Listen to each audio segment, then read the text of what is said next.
যে খবরে নজর, বাংলার কুরুক্ষেত্রে আগামীকাল শেষ যুদ্ধ। দ্বিতীয় দফার ভোটে 7 জেলার 142 আসনে ভোট গ্রহণ। মূলত তৃণমূল কংগ্রেসের সঙ্গে বিজেপির লড়াই। এসআইআর এর নাম বাদের পর কোন ফুলে মতুয়াদের সমর্থন? চোরা স্রোতে ভর করে কি জমি পাবে হাত কাস্তে? দ্বিতীয় দফার ভোট যুদ্ধে কতটা ফ্যাক্টর হবে আইএসএফ? আগামীকাল সকাল 7টা থেকে দক্ষিণবঙ্গের 7 জেলায় আমাদের নজর।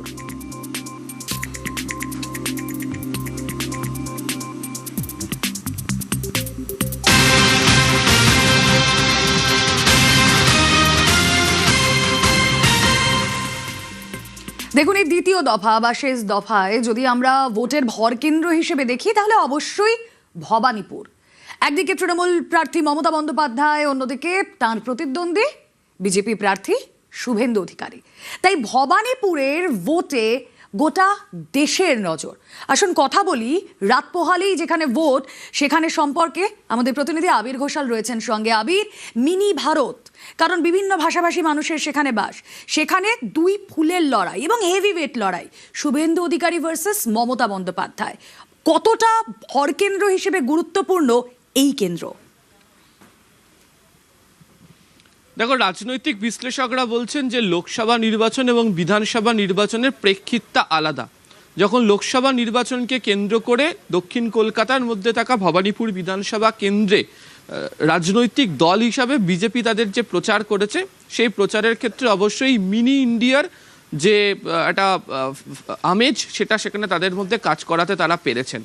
এবং সে কারণে তারা যে ইস্যুগুলোকে সঙ্গে নিয়ে গিয়েছিলেন, তাতে ভবানীপুর বিধানসভার মধ্যে থাকা বেশ কিছু ওয়ার্ড থেকে, যেখানে মূলত বাঙালি অবাঙালি সবাই একসাথে বসবাস করেন, সেখান থেকে তারা ফসল তুলতে পেরেছেন।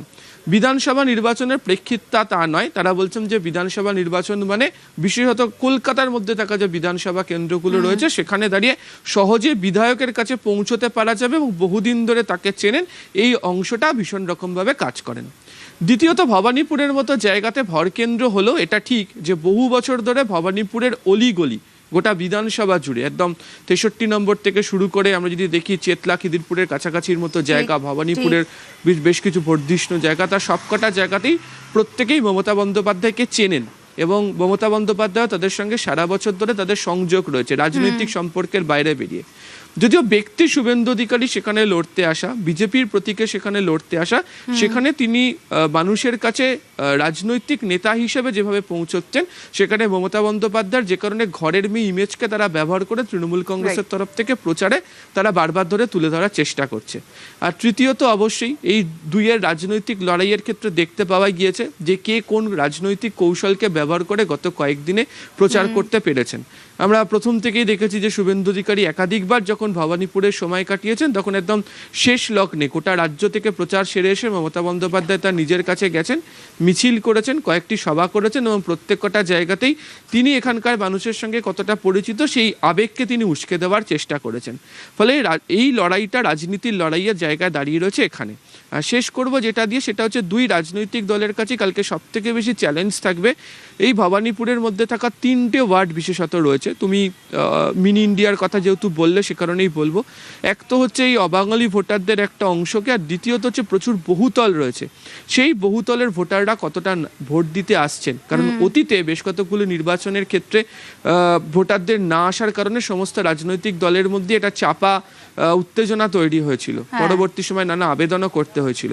এবারে তো দেখতে পাওয়া গেছে, সকাল থেকেও আজকে দেখেছি যেখানে ডিজি সিআরপিএফ নিজে ভবানীপুর বিধানসভা কেন্দ্র ভিজিট করে ভবানীপুর ঘিরে অনেকগুলো ইকুয়েশন কাজ করছে। অবশ্যই তার রিফ্লেকশন কতটা পড়ে, কিভাবে পড়ে, আমাদের নজর থাকবে। থ্যাংক ইউ আবির। আমি 365 দিন এখানে থাকি। আমার ধর্ম, কর্ম, বর্ণ, আন্দোলন সবকিছু ভবানীপুরকে ঘিরে। আমি ছোট্টবেলা থেকে এখানেই আছি, এখানেই থাকি, এখান থেকেই আমার সবকিছু। সরকার আমরাই করবো, আমাকে আটকাতে পারবে না। আমি মমতা ব্যানার্জির পাশের বাড়িতে গিয়েও ক্যাম্পেইন করব, আমাকে কোনো বাড়ি বাদ থাকবে না। ভবানীপুর অনেকে বলেন মিনি ইন্ডিয়া, কারণ এখানে নানা ধর্মের এবং নানা রাজ্যের মানুষ থাকেন। ভবানীপুর মুখ্যমন্ত্রীর কেন্দ্র, সেই ভবানীপুর থেকে এবারও তৃণমূল প্রার্থী মমতা। ভবানীপুরে বিজেপির বাজি শুভেন্দু অধিকারী। বুধবার শেষ দফায় এই হেভিওয়েট কেন্দ্রে ভোট। এসআইআরে ভবানীপুর কেন্দ্র থেকে বাদ পড়েছে 51,022 জন ভোটারের নাম। এবার ভোটার 1,60,313। আমার মানুষের প্রতি বিশ্বাস আছে। আমি 365 দিন কাজ করি।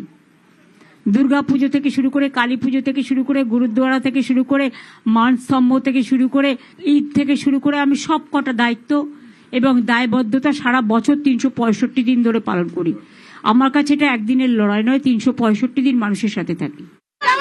যারা দেশের প্রধানমন্ত্রীকে বহিরাগত বলে তারা শুভেন্দু অধিকারীকে বহিরাগত বলবে, এটা স্বাভাবিক।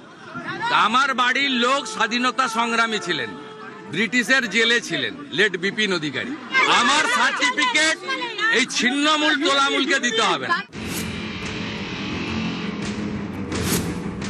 2021 সালে শোভনদেব চট্টোপাধ্যায়কে ভবানীপুর থেকে প্রার্থী করে তৃণমূল। 28,719 ভোটে তিনি হারান বিজেপি রুদ্রনীল ঘোষকে। 21-এ মমতা বন্দ্যোপাধ্যায় লড়েন নন্দীগ্রাম থেকে। সেখানে বিজেপি টিকিটে জেতেন শুভেন্দু অধিকারী। উত্তর 24 পরগনার খড়দা বিধানসভা থেকে জেতেন কাজল সিনহা। কয়েকদিন পরেই তাঁর মৃত্যু হয়। উপনির্বাচনে খড়দা থেকে প্রার্থী করা হয় শোভনদেব চট্টোপাধ্যায়কে।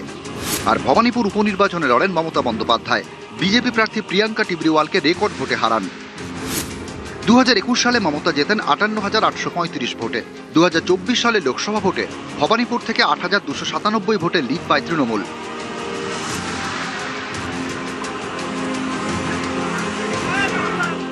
আমি 365 দিন এখানে থাকি। আমি ছোট্টবেলা থেকে এখানেই আছি, এখানেই থাকি।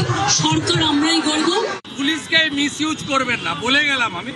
আর আমি ক্যান্ডিডেট ফ্রি মুভ করব। যেখানে অবস্ট্রাকশন করবেন গাড়ি ঘুরিয়ে। নিউজ 18 বাংলা।